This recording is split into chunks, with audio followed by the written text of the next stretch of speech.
De volgende dag hebben velen zich naar hetzelfde vliegveld begeven om president Sukarno te begroeten, die van nu af in Jakarta, zoals Batavia nu heet, zijn zetel zal hebben. 2 Dakota's van de nieuw opgerichte Indonesische luchtvaartmaatschappij hebben de president en zijn gevolg uit Yogyakarta hierheen gebracht.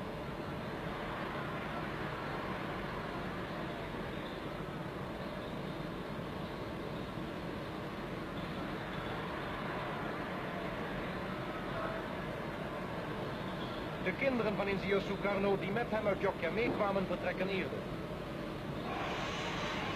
Na een kort oponthoud begint dan de intocht van de president in de hoofdstad van de Verenigde Staten van Indonesië. Het wordt een triomfale rit van het vliegveld naar het paleis aan het Koningsplein.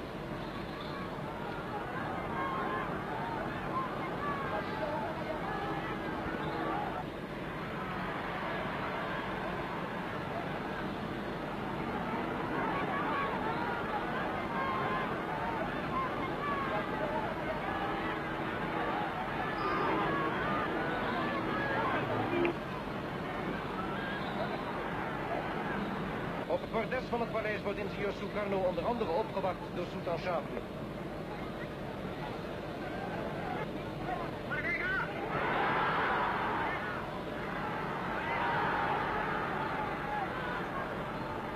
In een hartstochtelijke redevoering roept president Sukarno het Indonesische volk op te werken en te strijden voor de nationale eenheid.